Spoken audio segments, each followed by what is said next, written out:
listeners actually commercially go out and buy them, and they're supported, and they've got manuals and everything. Oracle, brokers, a whole bunch of them here. I don't need to, the slide is probably incomplete now.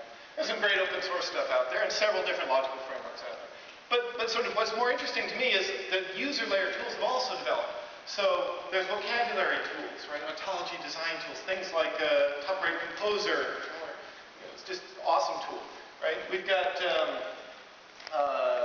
ways to generate data, right? Things like RDQL. Sorry, the data. I get dyslexic on those. Too many acronyms. Right. D2RQ, right? RDQL was the old query language. Things like Semantic's Blogger Assistance, and I mentioned that a little later on, and ways to exploit it, and also some really, really cool visualization tools. So all the things that were kind of not researchy, but which you need to actually make commercial value out of this stuff, it's actually started to happen by '09. So where does that leave the state of semantic work in the US? Well, the DAML program finished in 2005, and despite the best efforts of a lot of people, there were no follow-ons. That is, so this giant spigot of money, which comes out of the US government and was directed for 4 years at the semantic web, turned off. There is some money out of the National Institutes of Health at this point, which fund a really, certainly the most commonly used ontology editor in the world, which is called Protege. There's some small DoD funding in there, and there was a great big program at DARPA which followed on, which sort of helped create some of this infrastructure, some other kind of broader semantic work called PAL and CALO. The program is called PAL. And that is also pretty much fallen over at this point.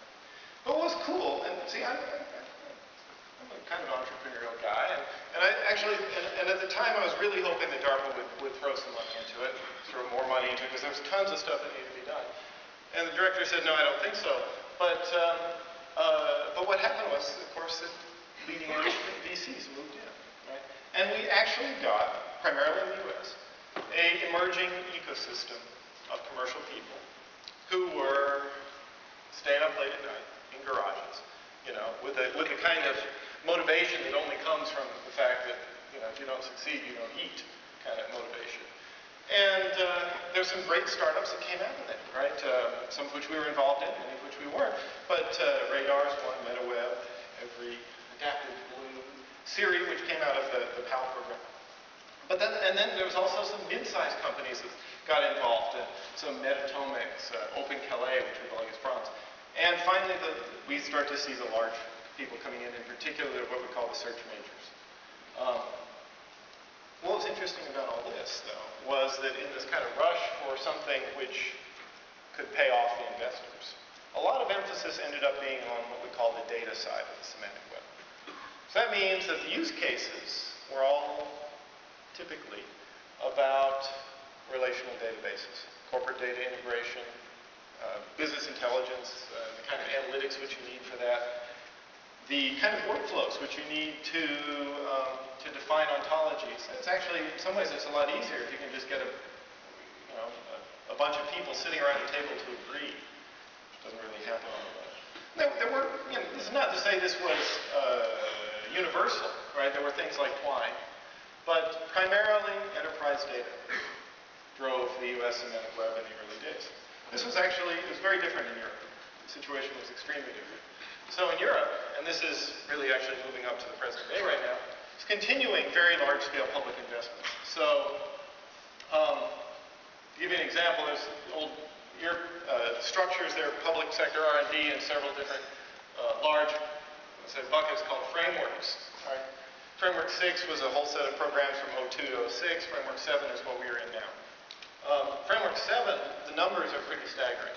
It's like €1 billion a year for information communication R&D.